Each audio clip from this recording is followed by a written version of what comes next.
ya dijo la doctora Cecilia, el día de hoy vamos a hablar acerca de lo mejor sobre cirugía refractiva, que se trató en el primer Congreso Virtual Venezolano de Oftalmología el mes pasado, en el mes de mayo.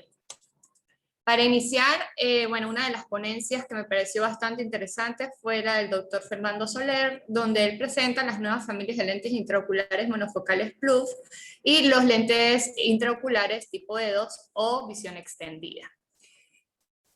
Él hablaba de que cuando aparecen los lentes intraoculares multifocales, no medíamos o no hacíamos énfasis en realidad en lo que es realmente la visión funcional.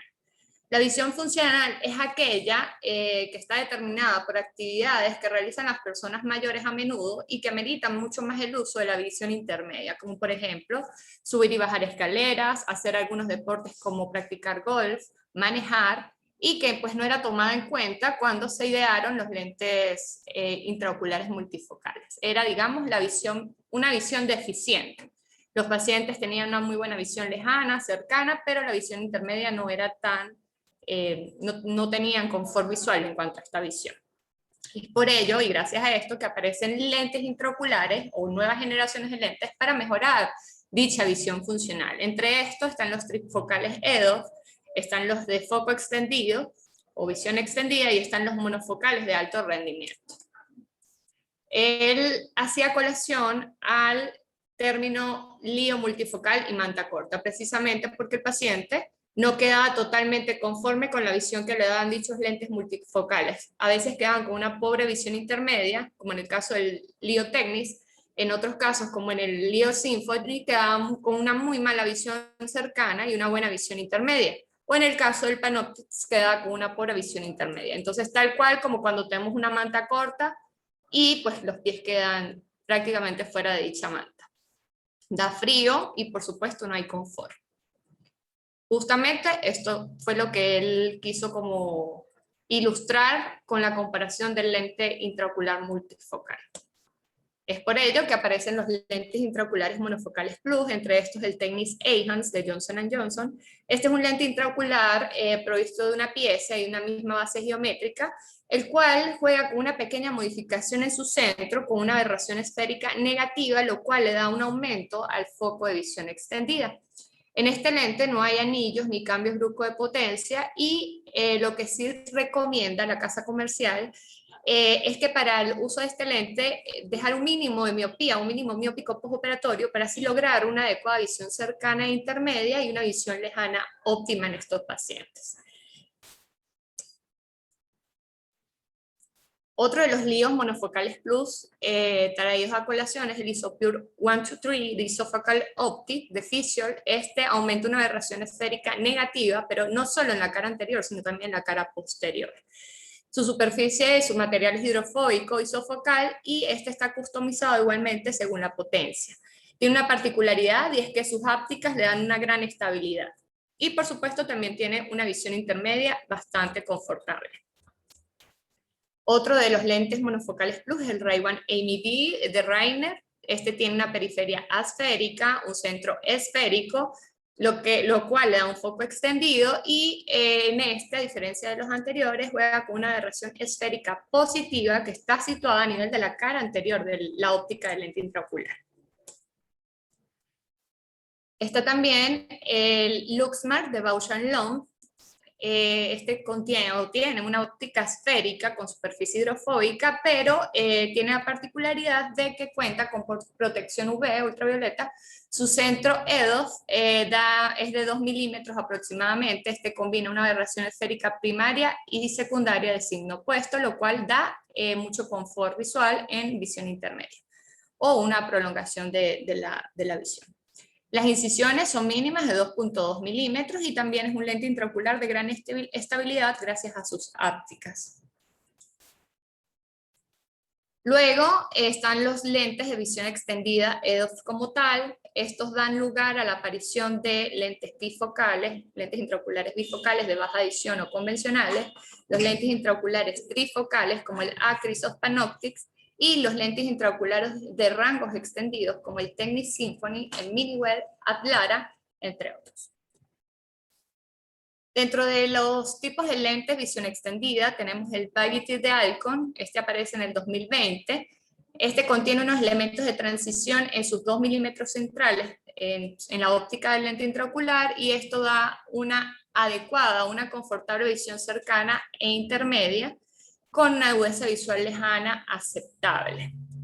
De repente el paciente para visión lejana no quede con un 20-20, pero queda con una visión lejana confortable y una agudeza visual intermedia y cercana realmente buena.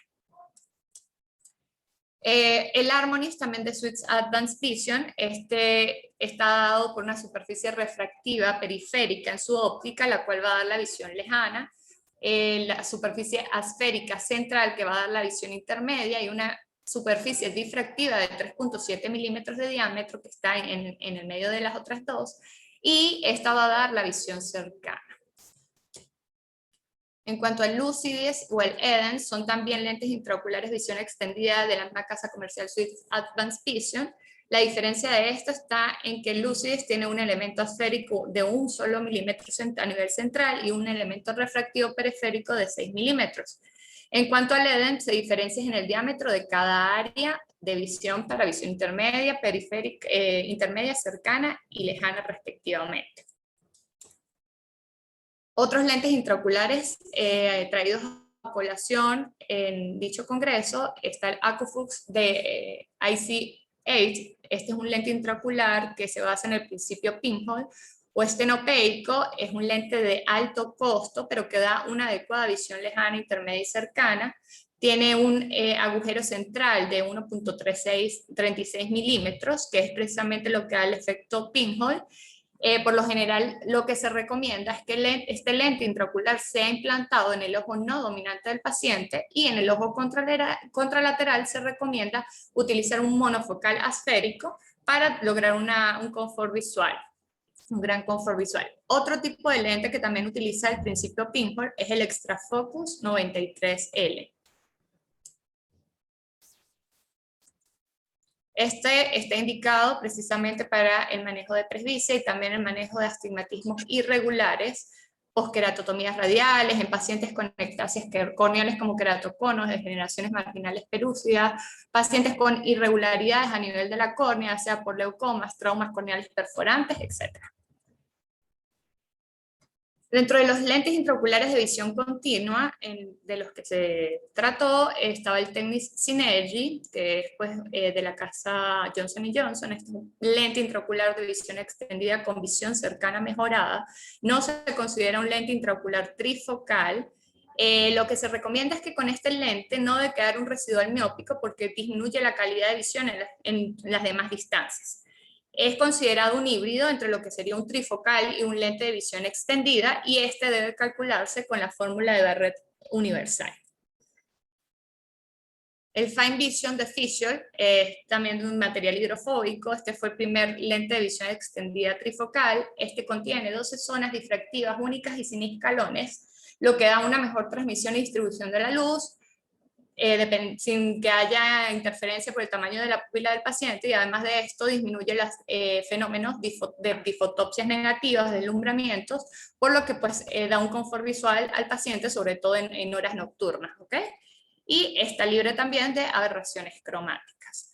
Todos estos lentes de nueva generación precisamente buscan eliminar los efectos adversos que teníamos con los lentes multifocales, como son las difotopsias negativas, deslumbramiento y la incomodidad en cuanto a la visión intermedia, que era insuficiente o era deficiente comparada con la visión lejana y cercana.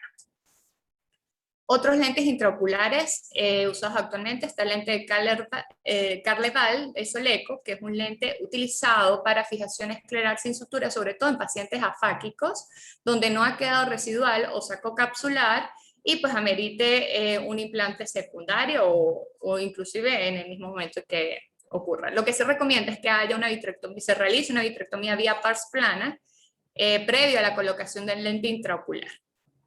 Otros lentes, de los cuales ya hemos hablado también en ponencias anteriores, es el lente ajustable a la luz, en el cual utilizamos una determinada longitud de onda para crear una modificación en el polímero del que está constituido el lente intraocular, para así modificar en el postoperatorio cualquier ametropía que pueda quedar en estos pacientes. Otro lente es el H-Max Monos, que es un lente especial para la degeneración macular relacionada a la edad, el cual se enfoca precisamente en el área central de la mácula para que así el paciente, digamos, tenga una visión sin distorsiones a nivel de la periferia. Esto se basa prácticamente en el principio de este lente intraocular y es específico para estos pacientes con degeneración macular relacionada a la edad. En cuanto a la ponencia del doctor Virgilio Galvis, en cuanto al manejo del refractivo de algunos casos especiales, él hacía referencia a que por lo general en cirugía refractiva los procedimientos, el 70% de los casos son manejados con la SIC. En un 99% de los casos son manejados con microqueratomo porque el femto segundo es utilizado más que todo para la docencia, igualmente que el PRK, hoy en día usado para la docencia, y que solo un 30% de los pacientes de cirugía refractiva, en su experiencia, son sometidos a trans-PRK. Todo paciente refractivo pues, debe contar con una evaluación preoperatoria de la córnea, de la curvatura de su espesor, que sea adecuada e idónea para evitar las complicaciones postoperatorias. En cuanto a la curvatura en pacientes hipermétropes, son pacientes con queratometrías por lo general planas y por ende el disco sale pequeño y se debe usar un anillo de 9.5 milímetros. En estos pacientes, lo ideal es no pasar resultados postoperatorios de 50 dioptrías, porque esto puede ocasionar también aberraciones esféricas negativas y mal contraste en el postoperatorio de estos pacientes. Además, en ellos también se puede dar el síndrome apical o de fragilidad epitelial Hayes como una de las complicaciones postoperatorias a tomar en cuenta. En pacientes miopes hay que tomar en cuenta o lo que se recomienda es que las queratometrías finales sean menores a 35 dioptrías. Las paquimetrías se toma como una base estromar que sea mayor de 270 micrómetros para así evitar ectasias corneales iatrogénicas y por ende el crosslinking en pacientes postoperados con cirugía refractiva, ya sea por la SIC o PRK. Por lo general, colgajos muy delgados tienden a hacer más pliegues. La causa número 1 de errores o defectos refractivos postoperatorios en todo paciente refractivo deben ser de tipo optométrico o cuando intervenimos a un paciente en el cual no hemos logrado una estabilidad refractiva, lo cual es uno de los requisitos indispensables a tomar en cuenta en el preoperatorio de estos pacientes. Es por ello que se debe tomar como topes en pacientes miopes de menos 7 dioptrías, aunque esto varía dependiendo también del cirujano. Hay quienes son un poco más precavidos y lo toman como menos 6 dioptrías para los miopes, y hay otros que son un poco más atrevidos, incluso se atreven con menos 8, menos 10 dioptrías. Como tope para hipermetropía, más 6 dioptrías. Límites mayores, se aconseja el uso de lentes fáquicos de tipo serie. El diámetro corneal, por lo general en diámetros corneales menores a 11.5 milímetros, debemos utilizar anillos de 8.5 milímetros y mayores de 11.5 milímetros, anillos de 9.5 milímetros respectivamente. Y en cuanto a la zona óptica, en los parámetros del procedimiento, para miopía, utilizar una zona óptica de 6.5 milímetros y para hipermetropía de 7 a 7.2 milímetros. En cuanto a los eventos adversos o complicaciones que se pueden presentar en pacientes operados mediante cirugía refractiva de tipo láser, podemos tener discos fragmentados e incompletos que pueden deberse a que hayan restos de ungüento a nivel de la superficie ocular, pérdida del vacío, que estemos pasando el microqueratomo y de repente soltemos el pedal, nos quedemos a medio camino, cuchillas de mal corte o movimientos bruscos del paciente. Entonces, ¿qué hay que tomar en cuenta con esta complicación? Bueno, si respeta o no respeta pupila. Si respeta pupila, es decir, no pasa del 50% del colgajo, se pasa a trans-PRK y se realiza una reposición cuidadosa del colgajo. Si no respeta pupila, hay que realizar una reposición cuidadosa, abortar la cirugía, colocar un lente de contacto y esperar 3 meses para realizar una trans-PRK. Cuando nos encontramos frente a otras de las complicaciones, como un agujero nodal o buttonhole, esto sucede por lo general en córneas curvas o en ojos blandos. Lo que se debe realizar ipso facto es abortar la cirugía, se espera un tiempo para realizar trans-PRK y durante el procedimiento lo ideal es aplicar mitomicina C al 0.02%, indicar al paciente vitamina C 3 gramos día y corticoides tópicos para evitar opacidades, haze u otras complicaciones de tipo ya en cuanto a transparencia de la córnea. En la ponencia tratada en el ciclo de refractiva de ICL en casos especiales, realizada por el doctor Pablo Suárez, él toma en cuenta ciertos criterios o los pacientes que debemos llevar a este tipo de cirugías. Por lo general deben ser pacientes mayores de 22 años, se dice que 22 a 45 años son candidatos para el uso del implante de lentes fáquicos. Deben haber medidas estables, la cámara anterior debe ser mayor de 2.90 milímetros, no deben haber antecedentes ni de alteraciones congénitas ni de glaucoma.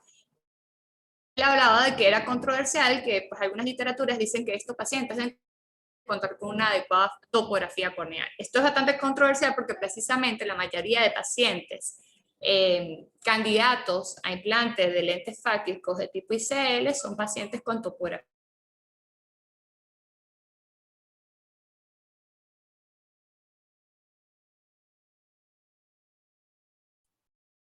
Se fue el audio, no oigo nada. Aló, aló, ¿me escucha, doctor? Aló. Ajá.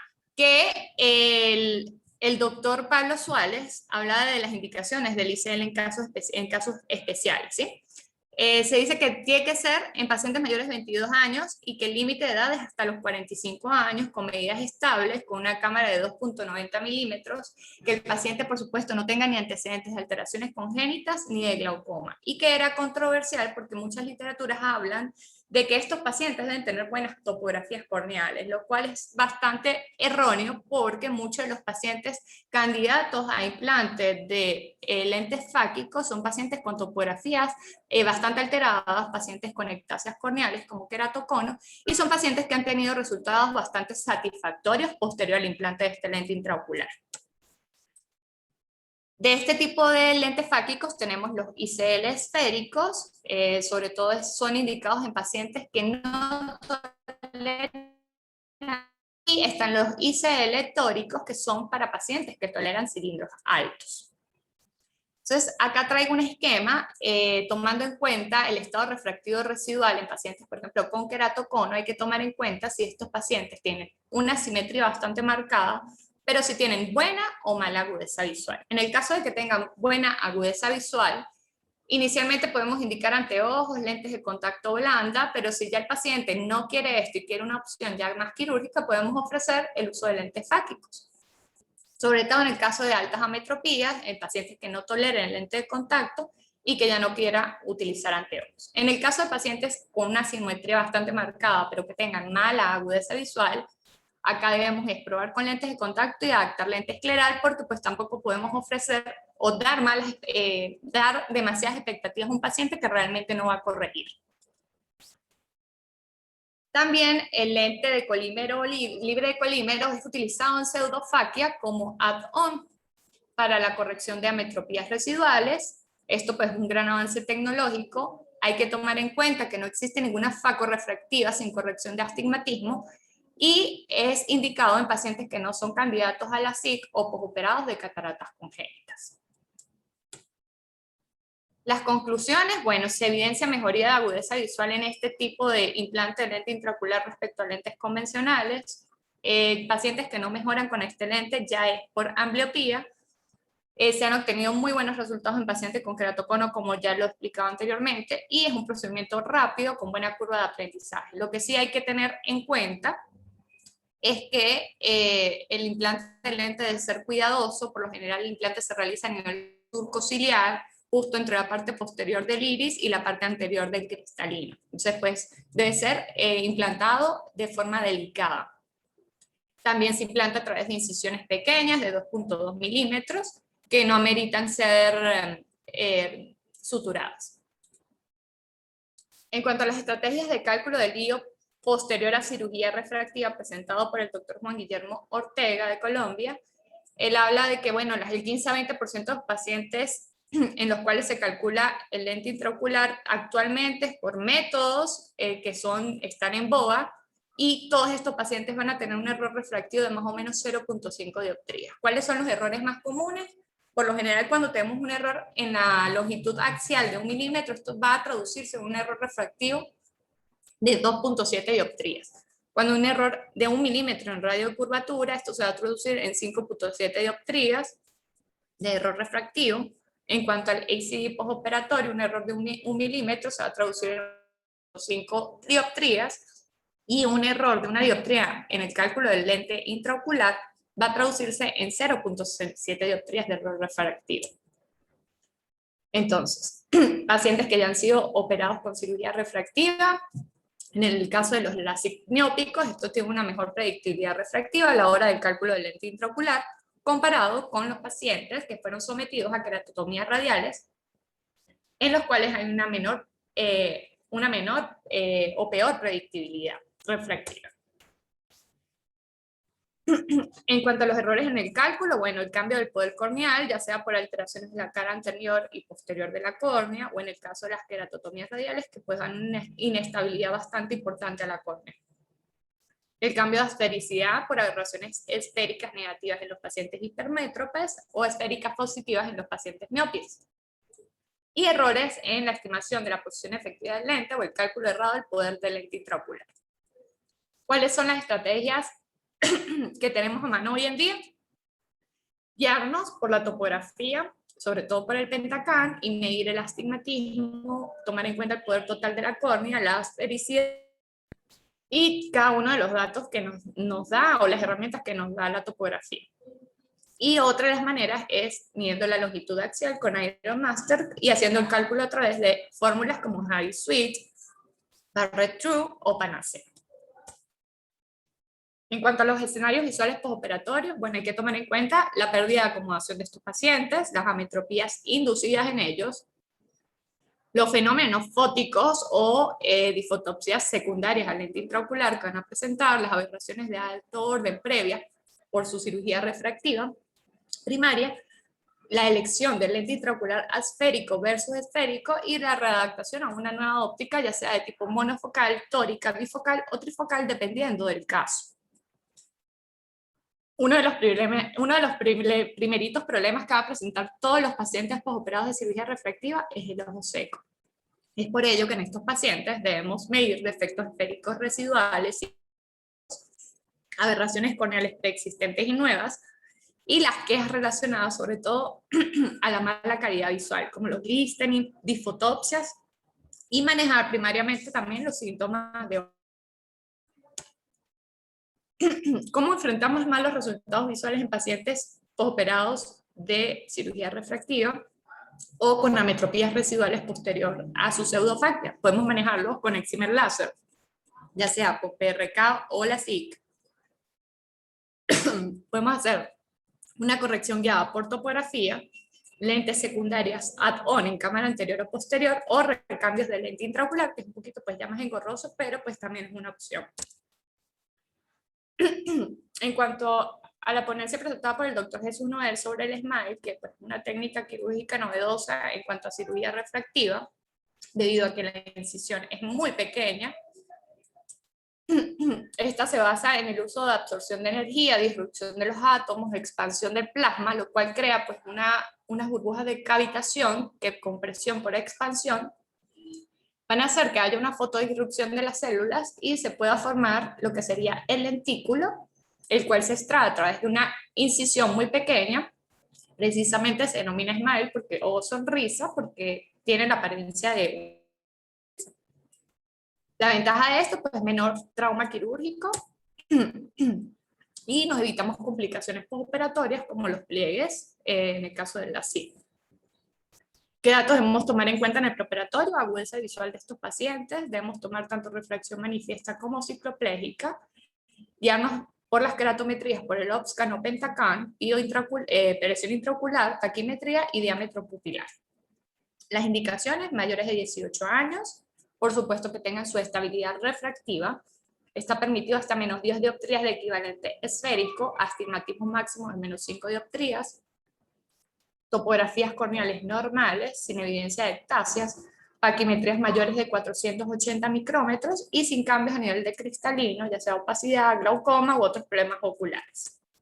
Las ventajas del SMILE, aquí no existe flap ni posibilidades de traumatismo.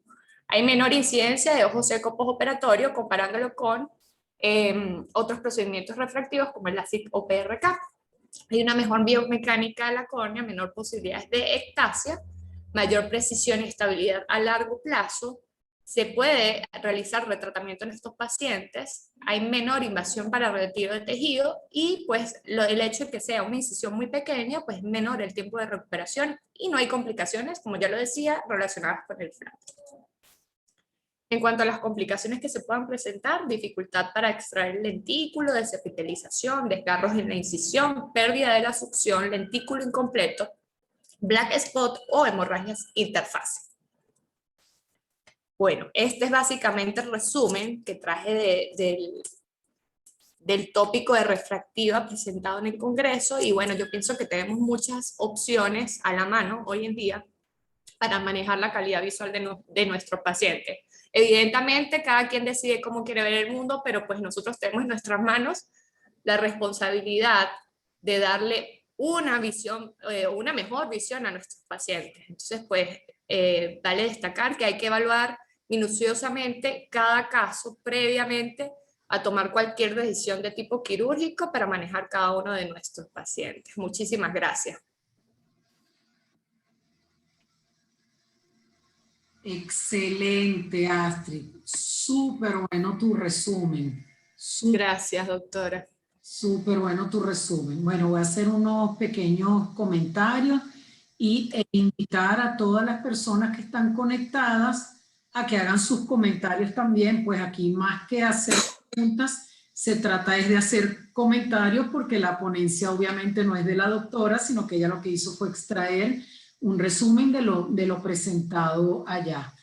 Entonces, bueno, yo pude ver en las charlas, pues en el Congreso, pude asistir y bueno, definitivamente la vedette en refractiva fueron los lentes de foco extendido. Los resultados presentados ya no desde el punto de vista comerciales, sino ya los resultados clínicos, por estudios clínicos hechos por los diferentes equipos de oftalmología. De verdad que los resultados con los lentes de foco extendido espectaculares, la cantidad de síntomas postoperatorios relacionados a los lentes bifocales, pues mejoran muchísimo en estos casos. Entonces, bueno, de hecho ya nosotros estamos mudados para, bueno, los pacientes que son clásicamente para monofocal, ya nosotros los estamos planificando totalmente con Eyhance, que es con del que tenemos acceso, tenemos acceso a él. Mañana voy a poner mi primer Eyhance, por cierto, pero ya todos los pacientes que hemos visto en el último mes los hemos planificado ya con el lente Eyhance, porque de verdad que los resultados refractivos en distancia lejana e intermedia son súper buenos. Ya para distancia cercana el paciente uno lo prepara que para las letras más pequeñitas va a usar lentes, pero en general las letras más grandes todavía las ven sin las desventajas de todas las fotopsias y todo el encandilamiento nocturno y todo lo demás que tienen los lentes trifocales y bifocales. Entonces eso para mí fue de lo más importantísimo que extraje del Congreso y ahora del resumen que nos presenta Astrid. Para el cálculo de lentes, ellos todos tienden a la emetropía y siempre buscando el mínimo primer miope. Entonces, bueno, si el primer negativo es un menos 0,02, ese es el que escogen en la biometría. No lo calculan miope al paciente de menos 0,25 ni menos 0,50 porque entonces el lente pierde su gran virtud que es de la distancia lejana e intermedia. Les preguntaron mucho sobre el mix and match, de utilizar un lente en un ojo y otro en el otro. No lo recomiendan. Ellos todos en el panel, porque luego en las preguntas y respuestas ya todos intervenían, no solo el que habló de los lentes EDOF o de foco extendido, sino todos definitivamente son partidarios de ponerle, digamos, buscar la emetropía en los pacientes utilizando siempre el primer miope en de la biometría, ¿ok? Luego, bueno, a mí también me pareció importantísimo lo de la idea de este lente Carleval, que es el de fijación escleral sin sutura, porque bueno, eso me parece a mí que sería, nunca lo he visto poner, ni conozco a nadie que lo haya puesto ni nada, pero me parece que la idea es genial, porque es buscar la manera de poder colocar un lente en caso de no tener apoyo capsular, sin el trauma que implica para el ojo estarlo atravesando con suturas para poder fijar el lente. Entonces ese es otro de lo que yo quería hacer énfasis, que me parece que también para allá vamos, para un lente de fijación escleral sin sutura. Luego, pues también me di cuenta, hay mucha gente en nuestro medio insistiendo con la PRK, no con la trans-PRK, sino con la PRK tradicional. Y bueno, pues allí me di cuenta que en verdad mundialmente siguen prefiriendo el LASIK. Ahí sí, la estadística presentada fue 70% de casos para LASIK. Y luego, dependiendo de las paquimetrías y de otras cosas, uno puede pensar en una PRK, pero ellos insisten ahora más en la trans-PRK, que ya no es remover el epitelio con alcohol, sino que se utiliza el mismo láser para remover el epitelio y realizar la ablación en una transición, digamos, como continua. Entonces, no tener que usar una sustancia abrasiva, retirar el epitelio y luego hacer el PRK, sino poder hacer la trans-PRK con el mismo láser. Entonces, ya digamos, nuestra forma tradicional de PRK, pues tampoco ya a nivel mundial se está realizando. En ese caso prefieren el LASIK o la trans-PRK. Siempre el tope de lo que uno opera con LASIK o PRK, el tope que uno utiliza de refracción, pues termina siendo individualizado, independientemente de la paquimetría, que por supuesto es un tema básico para uno decidir si a un paciente le hace un LASIK o no, pero suponiendo que su paquimetría es suficiente, de todas maneras, los miopes ya más allá de 7, 8 no van bien con LASIK, ni los hipermétropes más allá de 5, porque ya no se trata solo de la corrección y que luego la córnea quede suficientemente gruesa, sino también de todos los efectos con los que quedan esos pacientes por una ablación tan agresiva y tan grande. Entonces son pacientes que quedan luego con muchas molestias, y la verdad es que las opciones que hay en lentes intraoculares fáquicos también son espectaculares. Entonces no hay necesidad de someter a un paciente con ametropías tan altas a un LASIK, teniendo la opción de los lentes intraoculares fáquicos. Y bueno, y espero que podamos llegar pronto al SMILE. No lo hemos hecho pues nosotros acá en el IMOC, pero bueno, aparentemente también, digamos, para allá van los tiros. Aparentemente esa sería una espectacular opción actual para el LASIK y el PRK. Ese es el resumito que yo les saco de lo que me pareció más importante. Me pareció excelente lo que extrajiste de todo lo que se dio en el Congreso, que fue, imagínate, charla de 2 días. Así que está felicitada, Astrid. Antonio, te cedo la palabra. Bueno, Gracias, doctora. bueno, Astrid, verdad que tuvo bastante completo, demasiado completo. Yo diría, se abarcaron muchos temas y en cada tema eso es un mundo. Es un mundo porque cuando al principio tú le dices al paciente, existen unos lentes que se llaman los lentes multifocales. La multifocalidad se asocia con los lentes de montura multifocales, donde uno elige por dónde va a ver. Un lente de montura, un lente externo multifocal, uno elige si va a ver de lejos la parte superior, si va a ver a distancia intermedia la parte intermedia del lente, y si va a ver cercano, a distancia cercana, se usa la parte más inferior del lente y uno elige por dónde va a ver.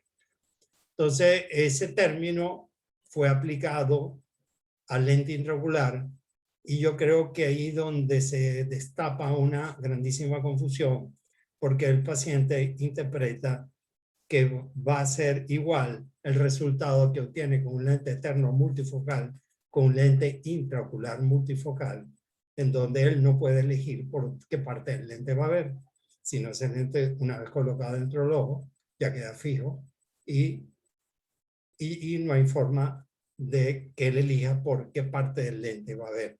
Entonces, cuando la cirugía de estos tipos de lentes comienza, yo me acuerdo que hubo un lente intraocular llamado la RAI, que era con tecnología refractiva, o sea que tenía unos círculos que eran refractivos, no existía la aplicación de la difracción para construir los lentes intraoculares, y entonces existía la refracción, o sea, había un círculo refractivo para el eje y otro para cerca, y esa combinación hacía que el paciente tuviera una confusión grandísima dentro del ojo y una adaptación muy difícil al lente. Después la Alcon saca el lente con tecnología difractiva mejorada. Ustedes deben saber lo que es difracción. Refracción es el cambio de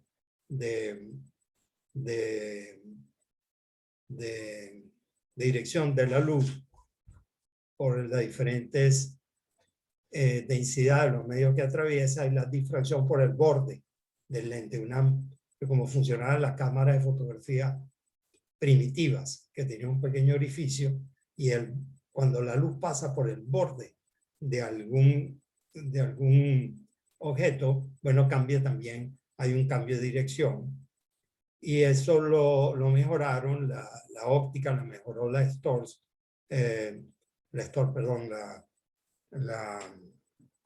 la Alcon, haciendo una difracción apodizada mejorada para obtener mejores resultados con el tema del lente multifocal. Y lograban buena visión, bueno, una visión aceptable para lejos, una visión aceptable para cerca. Entonces ahí empezó la mezcolanza, y este Restor era pupilo dependiente, y empiezan también junto con ese término de multifocal, empieza también la grandísima no conformidad de los pacientes, que se les ofrecía una cosa y resultaba que tenían una disminución de la calidad óptica. O sea, que no veían de lejos, puede ser 20/20, veían de cerca J1, pero en cuanto a calidad no era satisfactoria. Y también acompañado de todos los problemas de visión nocturna, del alumbramiento, etcétera, etcétera.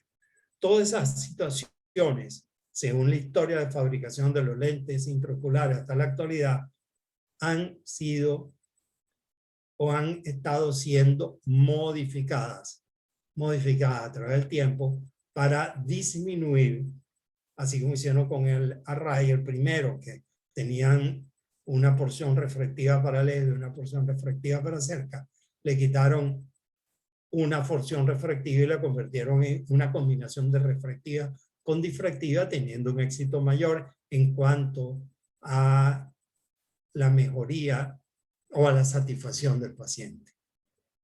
Igualmente pasa con todos estos lentes que se nombraron allí. Esos lentes que se nombraron allí, fíjate que tú nombrabas, no, porque un lente proporciona una aberración esférica negativa, otros aberración esférica positiva, pero en general son aberraciones ópticas, le estás agregando tú a un sistema óptico que ya de por sí un sistema óptico nunca es perfecto. Entonces, la naturaleza nos brindó a nosotros un cristalismo, un lente intraocular fisiológico de nacimiento, que se llama el cristalino, que cuando éramos niños era un lente acomodativo, biológico acomodativo, que se acomodaba y compensaba las aberraciones de la córnea. Las aberraciones de la córnea eran compensadas por la B positiva, no me acuerdo ahorita, o negativas de una eran compensadas con las aberraciones positivas y negativas de la otra. Y entonces tú tenías un sistema, entre comillas, bastante bueno, biológico bastante bueno, para poder enfocar de lejos, intermedio, de cerca y de cerquita. Pues de niño podíamos ver hasta una hormiguita. Estoy hablando de un ojo hemétrope. Entonces, ¿qué es lo que se ha hecho a través de los lentes intraoculares? Bueno, hacer cirugía refractiva y mejorando la visión tanto de lejos, intermedio y cerca con un lente intraocular que no sea acomodativo. Eso es muy difícil. Eso nunca se va a lograr. Si no se tiene un lente intraocular acomodativo, nunca podríamos tener una visión desde el punto de vista óptico con las menores aberraciones ópticas posibles, o sea, con la mayor calidad de visión posible y con la mayor sensibilidad del contraste posible. Y cuando generalmente yo nunca te oía hablar de estudios de sensibilidad de contraste, y me imagino que tú tampoco lo oíste hablar en ese congreso, porque la intención del congreso no era hacer un estudio de sensibilidad del contraste, porque están raspados toditos, quizás unos más u otros menos, pero sí proporcionarle una visión satisfactoria, no mejor calidad de visual, sino una mejor visión satisfactoria al paciente sin los lentes externos o lentes auxiliares. Entonces, el esfuerzo que ha hecho indiscutiblemente la física óptica en construir un lente que brinde, que nos haga menos dependientes a los lentes de montura, está muy bien a aquellas personas que detesten el uso de lentes de montura, pero no lo puedes generalizar, porque es irreversible. Cuando tú le pones a un paciente un lente intraocular que le está causando aberraciones ópticas, pueden pasar tres cosas. Que el paciente quede satisfecho, ¿no?, con este lente. Esto era lo que yo quería. Generalmente son pacientes hipermétropes, por eso los hipermétropes, pues los hipermétropes ven muy mal de lejos, un poquito mejor, muy mal de cerca y mejor de intermedio y mejor de lejos. Y depende del grado de hipermetropía, del caso particular y de cada paciente. Por eso es que hay que personalizar y ver cuáles son los requerimientos del paciente. Pero una cosa que nunca le podrás devolver, a menos que le cambie el lente que tiene dentro de su ojo, que no lo recomiendo tampoco porque ese lente fue implantado con unas expectativas. Y yo un caso, y te voy a hablar de casos personales, un paciente que estaba totalmente disgustado con la colocación de un lente de multifocal porque las expectativas que le brindaron fue otra, y yo le dije como única opción era retirarle ese lente y colocarle un monofocal de buena calidad. Y después que se lo puse, el monofocal, y con un sistema monovisión para que tuviera más rango de visión, el paciente me queda viendo y me dice, yo como que me veía mejor con el lente que tenía antes. Me provocó ahorcarla, ¿no? Porque son casos muy particulares. Igualmente hay un piloto que yo le decía que se iba a comer los samuros, un piloto de helicóptero, se iba a comer todos los samuros, que no iba a tener visión de contraste.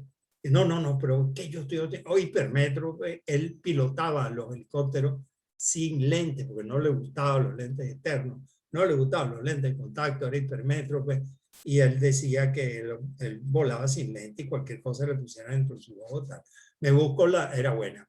Me busco las especificaciones aeronáuticas civil en todas partes del mundo, y todas las personas que tengan un lente multifocal dentro del ojo quedan descalificados como pilotos porque les disminuye la sensibilidad al contraste, situación que necesitan cuando están volando, sobre todo de noche, para visualizar un aeropuerto o tener el contraste suficiente para poder saber dónde van a poner la aeronave. Entonces, ya hablando, hay unos lentes mejores, hay unos lentes que ya están descartados. Y bueno, según entiendo, el lente de visión extendida me parece que está bien, está bastante bien. Recuerden que hoy en día no se solicita tanto la visión cercana, sino debido a los equipos de computación y a las necesidades, más bien nosotros solicitamos una visión intermedia y lejana. Y la idea es depender lo menos de un lente. Si tenemos la oportunidad de brindarle al paciente, depender menos de un lente de montura, bueno, se le brinda esa posibilidad. Pero piensen siempre que es un lente que tiene doble filo. Por un lado tenemos la ventaja y por otro lado podemos tener aberraciones que pueden crear falsas expectativas a los pacientes y un grado de inconformidad bastante alto. Por otro lado, pasaste al tema del LASIK. El tema del LASIK también es bastante complejo porque al principio, según Barraquer, se pensaba que la reserva que tú te ibas a dejar en la córnea era de 250. Bueno, no es suficiente, se ha comprobado a través del tiempo. Quizás sí sea suficiente, pero los métodos exactos de medición pueden tener errores de 10, 30 micras, y entonces ahorita nos transamos por lo que tuviste, 270, mejor todavía 300 micras de reserva. El rango, yo estoy de acuerdo que el rango, yo estaba usando hasta 8, pero 7 está bien, es prudente. Estoy hablando del LASIK, por supuesto con córnea suficiente. A mí me gusta mucho, soy muy partidario del LASIK, porque es una técnica muy segura actualmente en la actualidad. Los microqueratomos han mejorado una barbaridad. Desde el primer microqueratomo, que hubo hasta accidentes, que era el Cairo, que se trancaba, que tenía que ponerle una placa, y si se te olvidaba la placa, hacía una perforación del ojo a 60 milímetros de mercurio de presión, prácticamente el ojo, ¡pa! Y han habido, yo tuve compañeros que tuvieron accidentes muy feos con esto. Después vino yo manejé el Moria y Moria One, y total que ahora tenemos unos automatizados con una succión muy buena, que es muy difícil que se despegue una vez que lo colocas, y verdaderamente es una maravilla. ¿Se necesita ser cirujano? No. Yo creo que eso lo puede hacer a un optometrista. Pero lo que digo es que es tan fácil la técnica, que yo le he dicho, después que pones el anillo de succión, pisa el pedal, tú te volteas y se corre para atrás, tú no tienes ni que ver el ojo anterior, ¿no? Ahora tienes que ir vigilando, ¿no? Y después que estás aplicando el láser, que tiene el mecanismo de autotracking, que estás aplicando el láser, si el ojo sale del centro, él se apaga automáticamente, o sigue el ojo, y tampoco tienes que ser muy cirujano, ¿sí? Lo que les quiero decir es que es una técnica bastante sencilla. Lo que es que los pacientes queden dentro de los parámetros de éxito de esa cirugía, ¿no? No cometer locuras, ni cuidado con las córneas, cuidado con las ectasias, cuidado con la cara posterior de la córnea, cuidado con la paquimetría, cuidado con las edades, cuidado con las patologías oculares, otras patologías oculares. Y siempre, si guardamos todo, si operamos un ojo sano dentro de ciertos rangos, tendremos un éxito muy satisfactorio con los nuevos aparatos y nuevos microqueratomos. Bueno, que inventaron ahora el PRK, que lo habíamos rechazado en el pasado. ¿Por qué? Por el haze, el dolor, y a los 3 meses que empezaban a ver los pacientes, comparado con el LASIK, que el día siguiente ya le quita. Además, lo opera y ya sale viendo, qué maravilla, porque lo está operando con 4 o 5 de miopía y salen viendo, qué maravilla, y tú quedas como un dios. Y el paciente queda muy contento. Ahora, con el PRK no quedan tan contentos al principio. Que le preserva más la córnea, sí, pero le está volando la bomba. ¿Qué va a pasar en el futuro? Tiene que usar mitomicina. Los expone a mayores posibilidades de infecciones. Quedan con esteroides. El postoperatorio, creo que cuando yo pienso en eso, a mí se me agua el guarapo, pero sin embargo hay médicos que dicen: yo no hago LASIK, porque no, porque tiene su ventaja hoy en día ya, entonces sacan sus argumentos que están bien, y se pasan a hacer la PRK. El ICL, como todos los procedimientos, tienen sus indicaciones. Yo estoy muy satisfecho con la cantidad de ICL o ICL que hemos puesto. Por supuesto, si tú tienes un queratocono que tiene 6, 7, 8 de miopía, el individuo no tolera el lente de contacto, pero con el lente de contacto, con el lente de montura, ojo, logra una visión o esa visión aceptable, porque es un queratocono central, etc. Entonces, cada caso es muy particular. Tú puedes pensar ahí en colocarle un lente intraocular pseudofáquico, y dentro de todos, el ICL para mí es el mejor. Dentro de todos los lentes intraoculares.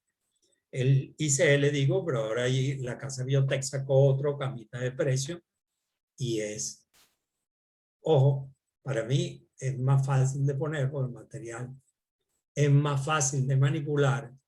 Ahora no sabemos, nadie sabe a futuro cómo es la vida útil de ese lente a futuro dentro del ojo.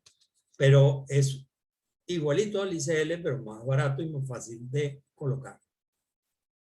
Ahora, el material que está hecho, ahí donde está la grandísima interrogación, si va a durar más o va a durar menos, no lo sé. ¿Qué otra cosa hablaste por aquí que me causó? Bueno, sobre el cálculo de lentes intraoculares, bueno, de la fórmula primaria, porque si